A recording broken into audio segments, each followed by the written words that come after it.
If you've been hurt in the past sexual relationship, you may feel vulnerable to anger and frustration about that.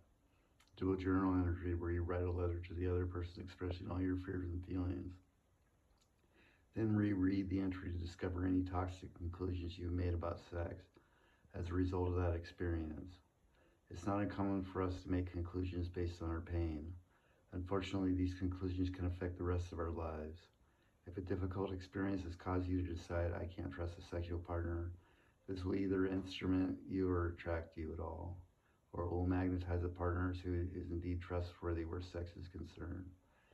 Vivian, it's always the best pleasure, dude. It feels good. It feels good. Choke me on, Yeah, dude. Yeah, dude. Kiwi, dude.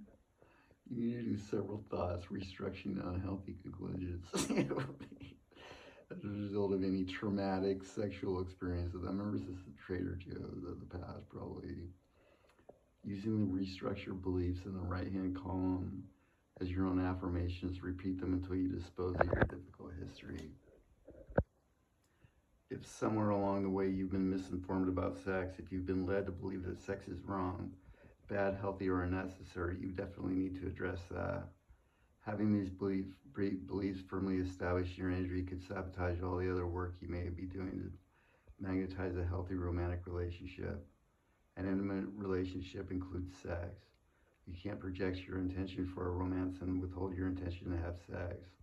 The conflicting intentions will cancel each other out. You need to create some affirmation that reverses your conflicting intentions. Add into the statements above and any others you may come up with it in your self-investigation. All your affirmations need to become true for you if you want to attract an intimate relationship. If you're already in a relationship but aren't having the sexual experience you desire, it would be helpful for both you and your partner to respond to the above true and false statements. In addition, you have to look at what's going on out in the rest of the relationship. The desire for sex is intrinsically connected to these factors. Finally, you should determine how you increase the sensuality in your relationship. The realm of the senses. Sex is one of the most highly sensual of all the sexual experiences. Every one of the 5 senses is engaged during sexual interaction. If you want to increase your sexual energy, you have to increase the sensual energy in your life. The more you use, enjoy, and pay attention to your senses, the more you magnetize sensual and sexual experiences to you. Even if your ultimate intention doesn't include magnetizing a more sexual relationship, being more sensual enhances all your magnetic and harmonious energies, bringing many other blessings as well. The more you appreciate the joys of the senses, the more you'll attract pleasurable experiences to you, sexual or otherwise. Consider each of the senses. Allow yourself to be open to new ideas to help expand your sensual experiences. Appreciating the joys of each activity activates other joyous consequences to your life.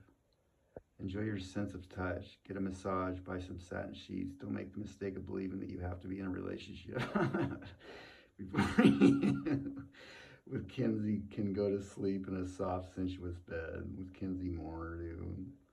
Here with pleasure.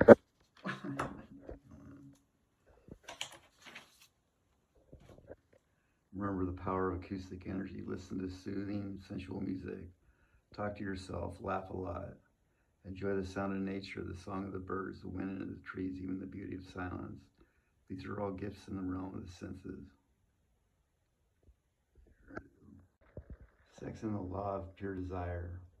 Part of the desire for sex is fed by anticipation, starting with the excitement of the chase.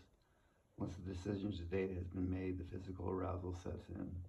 With the kissing, touching, and petting, the desire for sex builds to an almost irresistible point, leading to the ultimate culmination, what everyone is looking for in a sexual experience, the orgasm.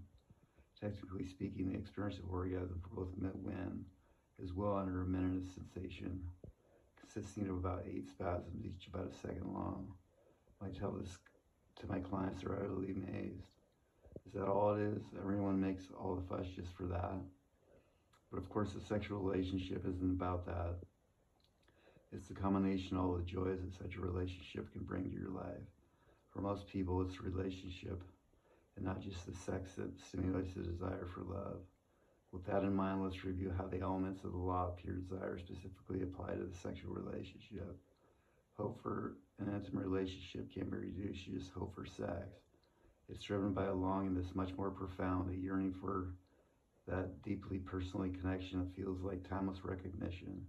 For instance, when a friend of mine met the woman of his dreams, he was moved to tears, saying he finally felt like he found his way home. Hoping to find this kind of profound connection that makes us feel finally come home. What we're hoping for is an all-consuming resonance of heart, soul, and mind. And when we find it, we can't help but get excited. If excitement is the emotional energizer of the law of pure desire, it's certainly both the emotional and physical energy of the sexual experience. The chemistry of falling in love is compelling. Emotions run on high, as do hormones and endorphins. Serotonin levels increase when one is falling in love, creating a greater sense of well-being. Oxytocin, the touch hormone, is introduced in the bloodstream. Every affectionate contact is made that drives up the desire for touch and closes a great intimacy. It's very difficult to let down your inhibitions and open yourself to the pure joy of the sexual experience if you're worried about being judged or dismissed. You deserve a relationship where the sex is good because the partnership is great. You deserve to be treated with respect in the bedroom and you have your sexual needs.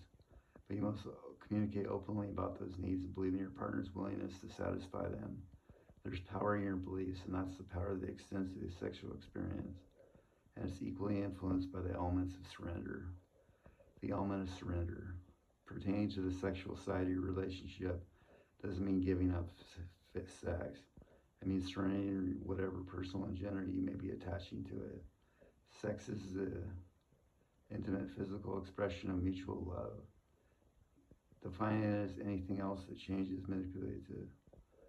Unfortunately, most people confuse their sex life to define themselves, like at the Rouge. Many people use sex to convince themselves of their own value.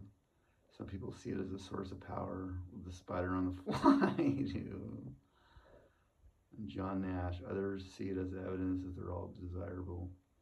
You can't use sex as a way to prove anything about yourself, whether it be the power, value, or attractiveness. If you do, you'll be forcing your partner to take responsibility for your good feelings about yourself. This is a very dangerous approach. Your partner can't give you self-esteem, your sense of being attractive, or your happiness through sex or any other means. To impose such expectations is utterly catastrophic if you want to maintain a healthy and genuine relationship. If you find yourself doing this, you'll definitely need to investigate your intentions. Your intention to make someone responsible for you is the sure way to stop them from loving you.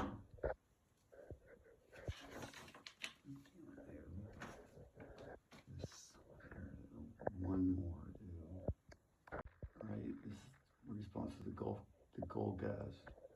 The word passion comes from a Latin word meaning endure. Over time, it comes to describe any experience of great emotion, from joyous rapture to unimaginable suffering. The word compassion means that same root word with the Latin prefix com, which means together. Compassion signifies a sharing sympathy and understanding of deep emotional context. Compassion is the heart of a healthy love relationship. There's nothing that brings the spirit of two people together like the genuinely shared experience of intimate love. This connection of spirit allows the couple to endure together and support each other through hardship and joy. Passion is the experience of mind and body, while compassion is the desire to connect heart to heart. A spiritual connection is the radiant of all expressions. Damn it. The connection happens on all levels: emotional, intellectual, sensual, and sexual. It's a powerful resonance that emanates from one soul's recognition of another. I remember Vivian De Silva at the Silver Dollar. This is the best kind of relationship, and it engenders the absolute best kinds of sex. When you have the kind of union, intercourse becomes much more than physical pleasure. It's alive with waves of appreciation and bone-tingling love. When the joy is centered in the past, not just the genitals, there's nothing else to like about it. What does it take to create such a depth of feeling? To find the answer, we need to look once again at the 3 R's of respect, reciprocity, and real communication. With Angelina Ash, these are the things that have been the greatest impact on your sexual experience. It's very difficult to be sexually attracted to someone you don't respect. and it's almost impossible to want to have. Where's your, I said Alexander Pope, still like in decent hoe. With someone who has no respect to you as a result, the intention to maintain the high regard they originally had for others is very important.